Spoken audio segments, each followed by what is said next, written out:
साध संगत जी, the inspired stories channel पर आपका बहुत बहुत स्वागत है। वीडियो शुरू करने से पहले कृपया आप मेरे चैनल को सब्सक्राइब जरूर करें और साथ में बेल आइकन को भी दबा दें ताकि मेरे नए वीडियो का नोटिफिकेशन आपको मिल जाए। और अगर वीडियो अच्छा लगे तो कृपया लाइक, कमेंट और ज्यादा से ज्यादा शेयर करें। अब देर न करते हुए आज की कहानी शुरू करते हैं। साध संगत जी, हम लोगों के जीवन में जब भी परेशानी आती है तो हम लोग अक्सर यही कहते हैं कि हमारे साथ ही ऐसा क्यों होता है, ईश्वर हमारे साथ ही ऐसा क्यों करता है। क्या ये बात सच है कि ईश्वर मनुष्य के बुरे वक्त में साथ नहीं देता और उसे परेशानियां झेलने के लिए अकेला छोड़ देता है? ऐसा क्यों होता है? हमने ऐसा क्या बुरा किया जो भगवान हमें इतनी बड़ी सजा दे रहा है? ये सारे सवाल अक्सर हम लोगों के अंदर चलते ही रहते हैं। अगर आप भी इन सवालों के जवाब चाहते हैं तो कृपया इस वीडियो में अंत तक बने रहे। मुझे उम्मीद है जब ये कहानी खत्म होगी तो आपके अंदर के सभी सवाल भी खत्म हो जाएंगे। अब देर ना करते हुए आज की प्रेरणादायक कहानी शुरू करते हैं। बहुत पहले की बात है। हिमाचल में एक छोटा सा गांव था। उस गांव में सुंदर नाम का आदमी अपनी पत्नी रजनी के साथ रहता था। सुंदर और रजनी भगवान को बहुत मानते थे। दोनों भगवान की बहुत भक्ति करते थे। दोनों की एक संतान थी जिसका नाम राजन था। सुंदर गांव के जमींदार के खेतों में काम करके अपने घर का खर्च चलाता था। सुंदर बहुत ही ईमानदार और मेहनती था। एक दिन रजनी ने उससे कहा, बारिश का मौसम आ गया है। पिछली बार जब बरसात का मौसम आया था तो हमें कितनी परेशानी हुई थी। हमारे घर की छत जगह जगह से टूट चुकी है। अगर आपने अभी कोई इंतजाम नहीं किया तो हमारी हालत पहले की तरफ हो जाएगी। सुंदर ने उसकी बात सुनकर कहा, तुम सही कह रही हो रजनी। पिछली बार बारिश ने हमें बहुत तंग किया था। इस बार किसी न किसी तरह से मुझे छत ठीक करवानी होगी। मैं अभी जमींदार के घर जा रहा हूँ। मैं उनसे जाकर बात करता हूँ। मुझे उम्मीद है वो मेरी मदद जरूर करेंगे और मुझे कुछ पैसे दे देंगे। फिर मैं कल ही छत की मरम्मत करवा दूंगा। ये बोलकर सुंदर जमींदार के घर चला गया। जब सुंदर वहाँ पहुँचा तो जमींदार मजदूरों से कह रहा था, जल्दी जल्दी काम खत्म करो, बारिश किसी भी समय शुरू हो सकती है। कहीं ऐसा ना हो कि बारिश के कारण सारी फसल खराब हो जाए। इसलिए जल्दी जल्दी फसल को काटकर गोदाम के अंदर रख दो। जमींदार ने जब सुंदर को देखा तो पूछा, आज तुम काम पर इतनी देर से क्यों आए हो? क्या तुमने काम नहीं करना? जमींदार की बात सुनकर सुंदर ने कहा, मालिक, बरसात का मौसम आ गया है। मेरे घर की छत टूट गई है। अगर मैंने छत की मरम्मत नहीं करवाई तो बारिश का सारा पानी मेरे घर में घुस जाएगा। पिछली बरसात में तो मैंने अपने घर का सामान पड़ोसी के घर रख दिया था, लेकिन इस बार उसने सामान रखने से मना कर दिया है। अगर इस बार मैंने छत की मरम्मत नहीं करवाई तो बारिश के कारण मेरा सारा सामान खराब हो जाएगा। मुझे थोड़े से पैसे दे दीजिए। आप अगले महीने मेरी तनख्वाह से काट लेना। सुंदर की बात सुनकर जमींदार बोला, तुम अच्छी तरह से जानते हो कि मैंने आज तक तुम्हें कभी मना नहीं किया। हर बार मैंने तुम्हारी मदद की है, लेकिन इस बार फसल अच्छी नहीं हुई है। इस कारण मुझे काफी नुकसान हुआ है। इसलिए मैंने सोचा है कि कुछ मजदूरों को काम से हटा दिया जाए। इसलिए तुम भी कहीं और काम की तलाश कर लो। जमींदार की बात सुनकर सुंदर के पैरों तले जमीन खिसक गई। वो उदास स्वर में बोला, मालिक, मैं तो आपसे मदद मांगने आया था, लेकिन आपने तो मेरी नौकरी ही छीन ली। जमींदार ने उसकी बात सुनकर कहा, सुंदर, मैं तुम्हारी परेशानी समझता हूँ, लेकिन मैं भी मजबूर हूँ। जब फसल ही नहीं होगी तो मैं अपना घर कैसे चलाऊंगा? मुझे भी तुम्हारी तरह अपने परिवार की चिंता है, इसलिए मुझे भी कोई ना कोई और काम करना होगा। सुंदर जमींदार की बात सुनकर दुखी मन से घर वापस चला गया। घर जाकर उसने रजनी से कहा, मालिक ने पैसे देने से मना कर दिया है। बारिश के कारण उसकी हालत भी खराब है, इसलिए उसने काफी मजदूरों को काम से निकाल दिया है। अब मुझे भी कोई और काम तलाश करना होगा। रजनी ने उसकी बात सुनकर कहा, ये तो तुम बहुत बुरी खबर सुना रहे हो। इस बरसात के मौसम में अब तुम्हें काम कहाँ मिलेगा? पहले तो केवल घर की छत की चिंता थी, लेकिन अब तक तुम्हारे पास काम भी नहीं रहा। जब काम ही नहीं रहा तो छत की मरम्मत कैसे होगी? सुंदर ने उसकी बात सुनकर कहा, तुम परेशान मत हो, मैं कल ही कोई ना कोई काम ढूंढ लूंगा। अगर ईश्वर ने चाहा तो हमारी छत की मरम्मत भी हो जाएगी और मुझे कोई ना कोई काम भी मिल जाएगा। ईश्वर हमारी मदद जरूर करेगा। अगले दिन सुबह सुबह तेज बारिश शुरू हो गई। सुंदर के घर की छत टूटी होने के कारण पानी टपकने लगा। ये देखकर दोनों बहुत परेशान हो गए। सुंदर ने कहा, मुझे बहुत चिंता हो रही है, कहीं तेज बारिश के कारण हमारी छत टूट ही ना जाए। अगर इसी तरह बारिश चलती रहे तो हम इस घर में कैसे रह पाएंगे? मुझे जल्दी जल्दी कुछ करना होगा। रजनी भी सुंदर की बात सुनकर परेशान हो गई और बोली, आप सही कह रहे हो, देखो हमारी छत से कितना पानी टपक रहा है। इस तरह तो हमारा सारा सामान खराब हो जाएगा। रजनी की बात सुनकर सुंदर बोला, तुम चिंता मत करो, मैं काम की तलाश में जा रहा हूँ। रजनी ने उसकी बात सुनकर कहा, बाहर तेज बारिश हो रही है, ऐसे में आप कहाँ जाओगे? सुंदर ने कहा, हमारे पास और कोई रास्ता भी नहीं है, मैं बाहर जाकर देखता हूँ। फिर सुंदर तेज बारिश में छाता लेकर काम की तलाश में निकल गया। वो बाजार में एक दुकान पर पहुँचा और जाकर उसने दुकान के मालिक से कहा, क्या मुझे आपकी दुकान में कोई काम मिलेगा? किसी भी तरह का कोई भी काम हो मैं कर दूंगा। दुकानदार ने उसकी बात सुनकर कहा, भाई मैं तो छोटा सा दुकानदार हूँ, मेरा खुद का गुजारा बड़ी मुश्किल से होता है, मैं भला तुम्हें क्या काम दे सकता हूँ? हाँ, अगर मुझे जरूरत होगी तो मैं तुम्हें जरूर बताऊंगा, लेकिन फिलहाल मेरे पास कोई काम नहीं है। सुंदर उसकी बात सुनकर आगे बढ़ गया। सुंदर सारा दिन काम की तलाश करता रहा, लेकिन उसे कोई काम नहीं मिला।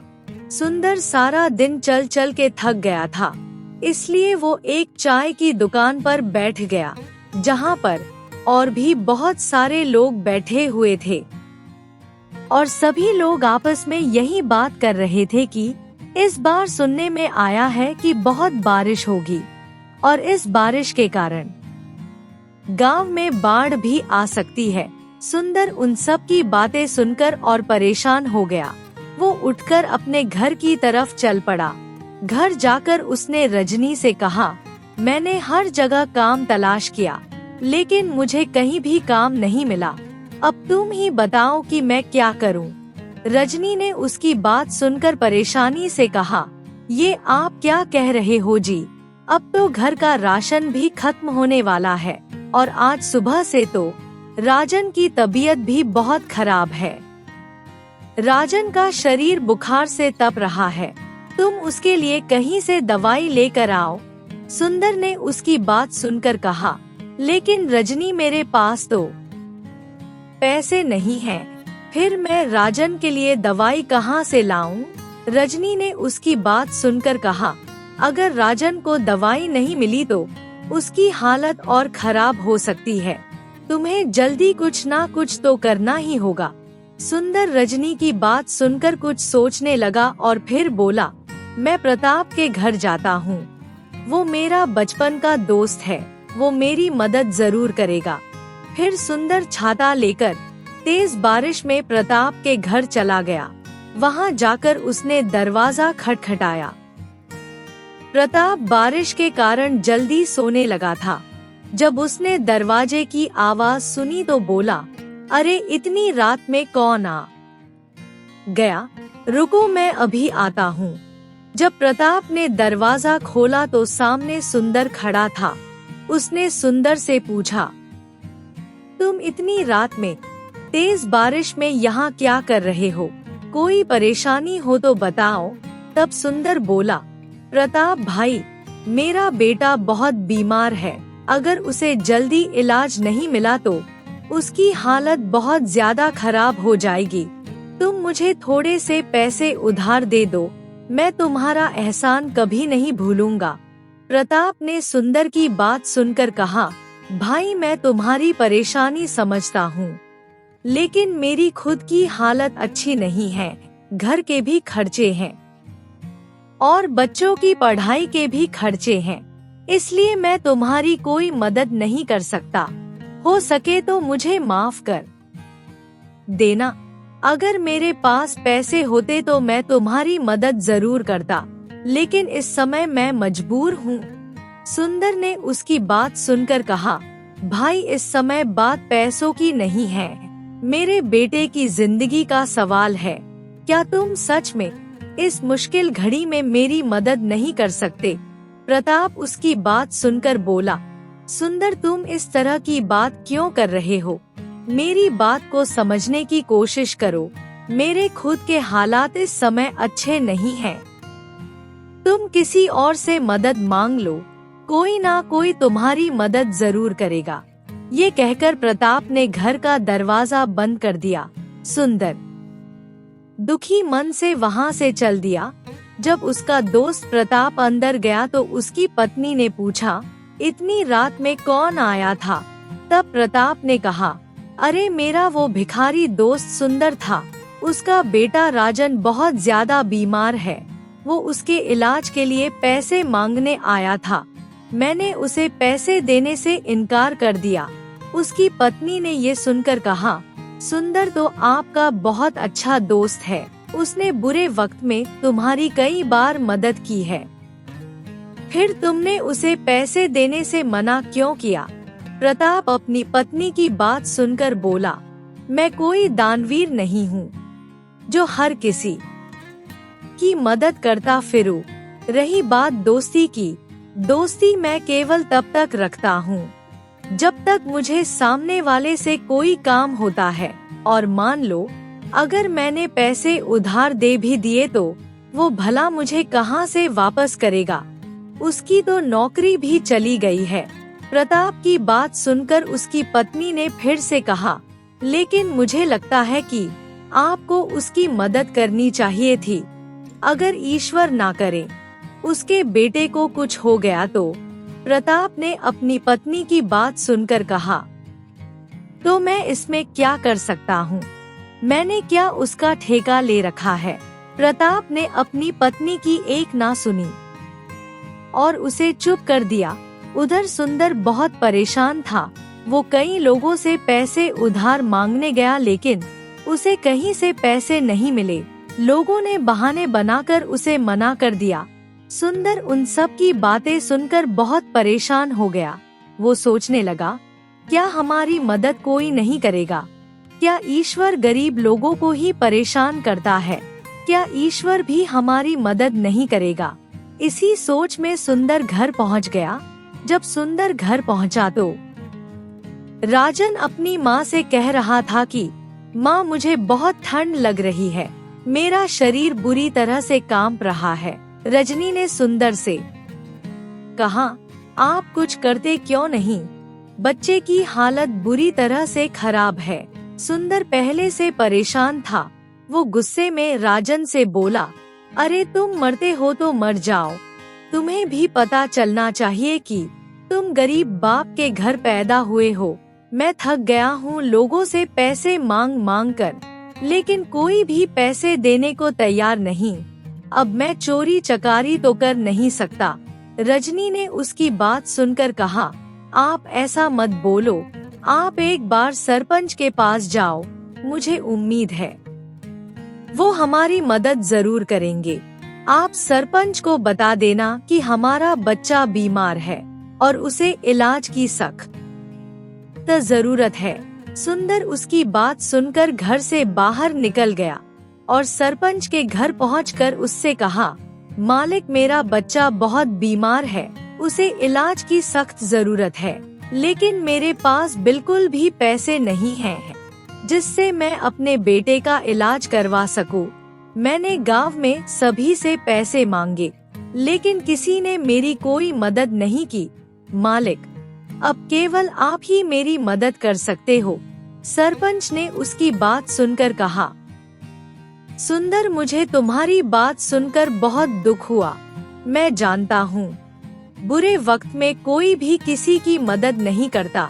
यार दोस्त रिश्तेदार केवल उसी वक्त तक साथ रहते हैं जब तक इंसान के पास पैसे होते हैं। गरीबी में सब मुंह मोड़ लेते हैं। लेकिन सुंदर, मुझे ये कहते हुए और भी ज्यादा दुख हो रहा है कि मैं भी तुम्हारी कोई मदद नहीं कर सकता, क्योंकि मेरी कोई औलाद तो है नहीं। जो थोड़े बहुत पैसे मैं फसल बेचकर कमाता हूँ, उसी से मेरा घर चलता है। मेरे ऊपर पहले ही बहुत कर्जा हो गया है।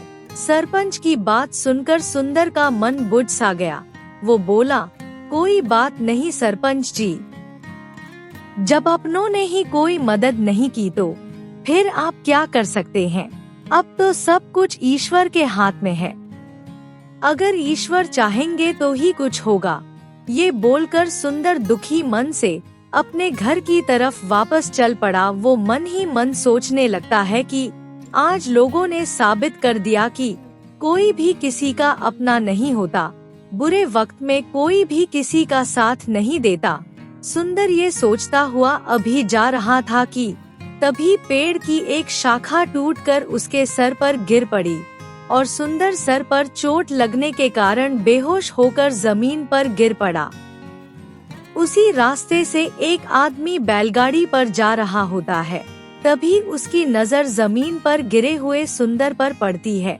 वो सुंदर के पास जाता है और उसे हिलाकर पूछता है, भाई तुम कौन हो और जमीन पर क्यों लेटे हो। लेकिन सुंदर उसे कोई जवाब नहीं देता, क्योंकि वो तो बेहोश पड़ा हुआ था और उसके सर से खून भी निकल रहा था। वो आदमी समझ गया कि ये किसी दुर्घटना के कारण बेहोश हो गया है। वो सुंदर को अपनी गोद में उठाता है और उसे बैलगाड़ी में लिटा देता है और फिर उसे अपने साथ घर ले जाता है। घर ले जाकर वो आदमी सुंदर की बहुत सेवा करता है। थोड़ी देर बाद सुंदर को होश आ जाता है और वो उस आदमी से पूछता है कि मैं कहाँ हूँ। मैं तो अपने घर जा रहा था, फिर यहाँ कैसे आ गया। मुझे जल्दी से घर पहुँचना है।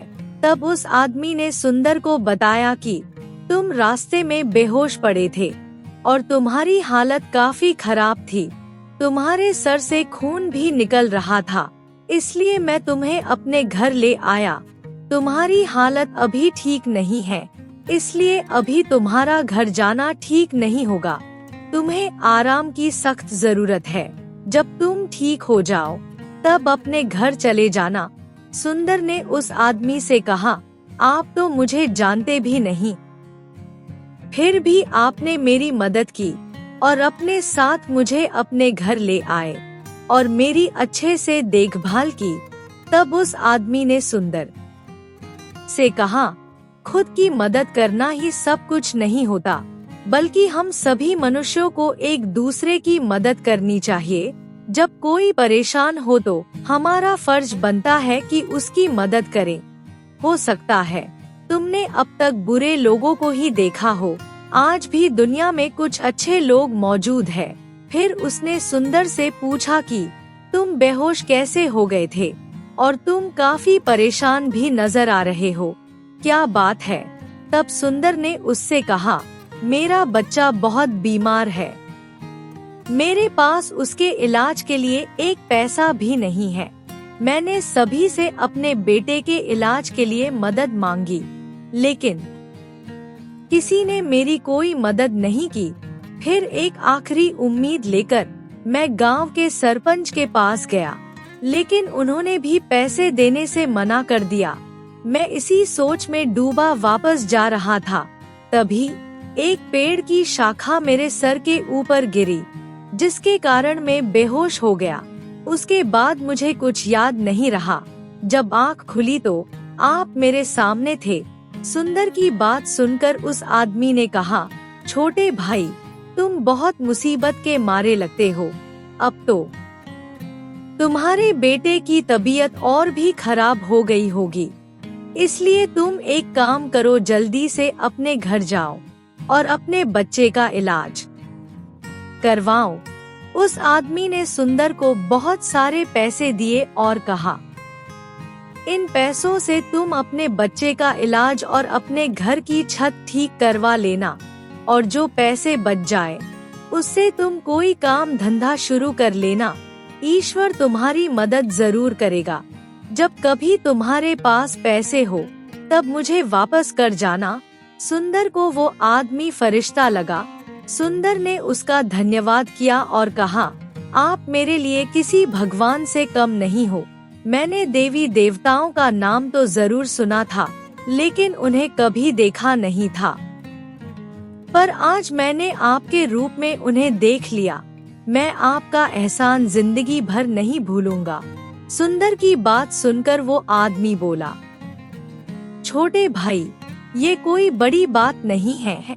तुम अब इस तरह की बातें करना छोड़ो और जल्दी से अपने घर जाओ और अपने बेटे का इलाज करवाओ।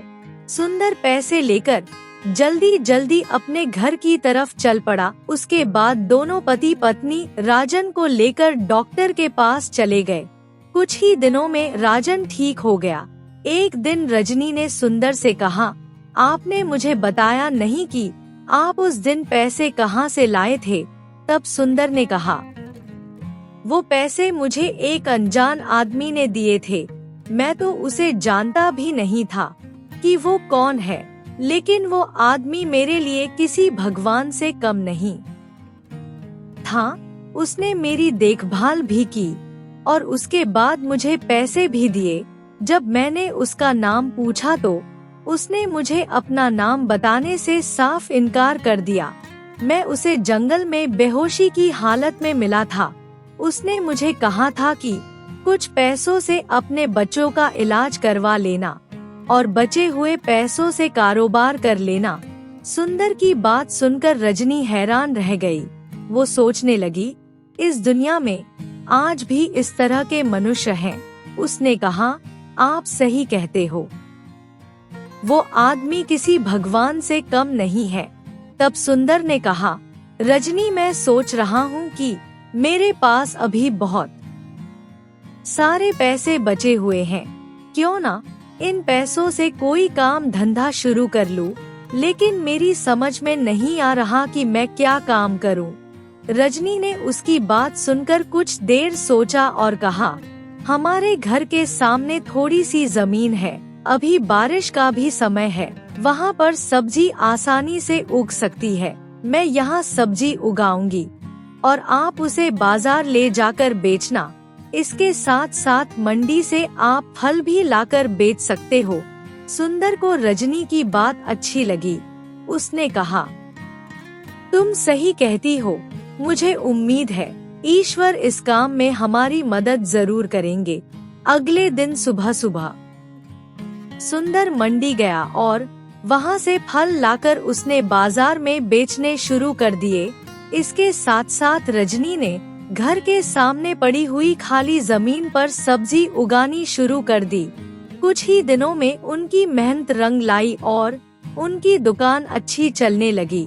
धीरे धीरे सुंदर का काम बढ़ने लगा। वो गांव का सबसे बड़ा सब्जी विक्रेता और फल विक्रेता बन गया। अब सुंदर काफी अमीर हो गया था। उसने गांव में अपने परिवार के लिए पक्का मकान भी बनवा लिया था। इसी तरह कुछ महीने गुजर गए। एक दिन जब सुंदर घर वापस आया तो उसका दोस्त प्रताप आता है। और आकर उससे कहता है कि सुंदर, मेरी बीवी की तबीयत बहुत खराब है और मेरे घर में एक भी पैसा नहीं है जिससे मैं उसकी दवाई ला सकूं। एक तुम ही हो जो इस समय मेरी मदद कर सकते हो। सुंदर ने उसकी बात सुनकर कहा, भाई तुम परेशान मत हो, मैं तुम्हें अभी पैसे दे देता हूँ जिससे तुम भाभी का इलाज करवा सको। सुंदर ने प्रताप को पैसे दे दिए। प्रताप ने सोचा था कि सुंदर मुझे पैसे नहीं देगा, लेकिन सुंदर ऐसा नहीं था। सुंदर सभी की मदद करता था। ये देखकर प्रताप को काफी शर्म आई। उसे अपनी गलती का एहसास हुआ। उसने सुंदर से कहा, आज मुझे सच्ची दोस्ती की ताकत का पता चला है। जब तुम्हारी आर्थिक स्थिति कमजोर थी, मैंने तुम्हारे सामने पैसे का दिखावा किया और तुम्हारी हालत का मजाक उड़ाया। मेरे घमंड और इंकार ने मुझे अंधा कर दिया था, इसलिए भाई मैंने तुम्हारी मदद करने से इनकार कर दिया था। लेकिन अब वक्त ने मुझे बहुत बड़ा सबक सिखाया है। मुझे अपनी गलती का एहसास है, इसलिए सुंदर मुझे माफ कर दो। सुंदर ने उसकी बात सुनकर कहा, भाई इसमें माफी की कोई बात नहीं है, ये तो मेरा फर्ज था। तुम्हें अपनी गलती का एहसास हो गया, यही मेरे लिए बहुत है। मैं तुम्हें दिल से माफ करता हूँ।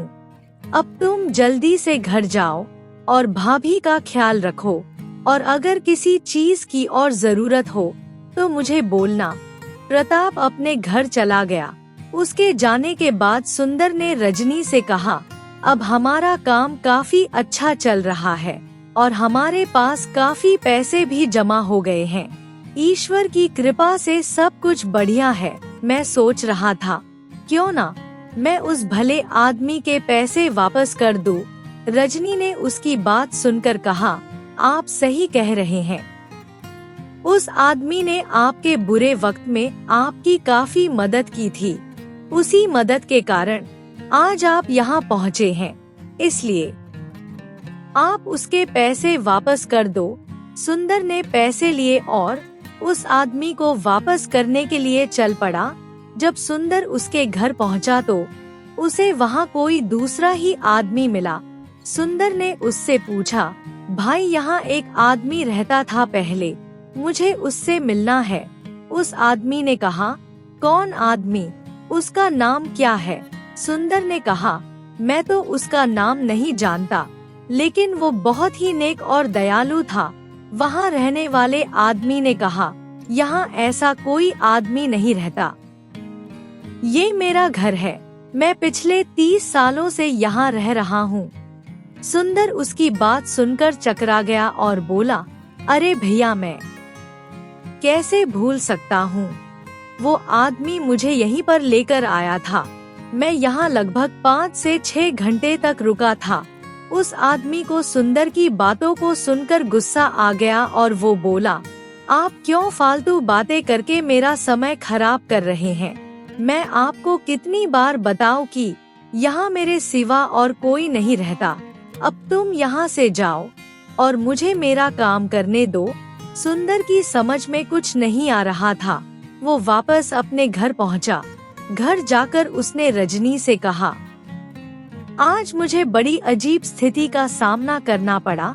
मैं उस घर में गया था जहाँ वो भला आदमी मुझे लेकर गया था, लेकिन वहाँ ना तो मुझे वो आदमी मिला और ना ही उसके बारे में कुछ पता चला। वहाँ तो कोई और ही आदमी रहता है और वो मुझे कह रहा था कि वो 30 साल से वहाँ पर है और उसके अलावा वहाँ कोई नहीं रहता। रजनी ने उसकी बात सुनकर हैरानी से कहा, क्या तुम पूरे विश्वास के साथ कह सकते हो कि वो भला आदमी तुम्हें उसी घर में लेकर गया था? सुंदर ने रजनी की बात सुनकर कहा, तुम कैसी बातें कर रही हो रजनी? मुझे पूरी तरह से यकीन है उस घर को मैं लाखों में से पहचान सकता हूँ। वो भला आदमी मुझे उसी घर में लेकर गया था और मैं वहाँ करीब 5 से 6 घंटे रुका था। रजनी को विश्वास हो गया था कि सुंदर जो कुछ भी कह रहा है सच कह रहा है। वो समझ गई थी कि उस व्यक्ति के रूप में ईश्वर ही उनकी मदद करने के लिए आए थे। उसने सुंदर से कहा, तुम्हारी ईमानदारी और अच्छाई की वजह से ही हमें ये मदद मिली थी। जिसने तुम्हारी जान बचाई थी वो कोई और नहीं बल्कि खुद भगवान थे, जो तुम्हारी मदद करने के लिए आए थे। साध संगत जी, इस दुनिया में भगवान खुद तो हमारी मदद नहीं कर सकते, लेकिन वो किसी न किसी रूप में हमारी मदद करने अवश्य आते हैं। सुंदर एक बहुत ही भला और मेहनती और भगवान को मानने वाला इंसान था, लेकिन जो उसका बुरा समय था वो उसका बुरा समय नहीं बल्कि परीक्षा का समय था, जिसका सुंदर ने बड़ी हिम्मत के साथ सामना किया। साध संगत जी, देखा आपने, सुंदर की तरह जो व्यक्ति दूसरों की मदद करता है उसकी मदद ऊपर वाला खुद करता है और किसी न किसी रूप में हमेशा उसका साथ देता है। साध संगत जी, अगर आपको ये कहानी अच्छी लगी हो तो कृपया लाइक, कमेंट और शेयर जरूर करें। आपके प्यार और स्नेह के लिए बहुत बहुत धन्यवाद।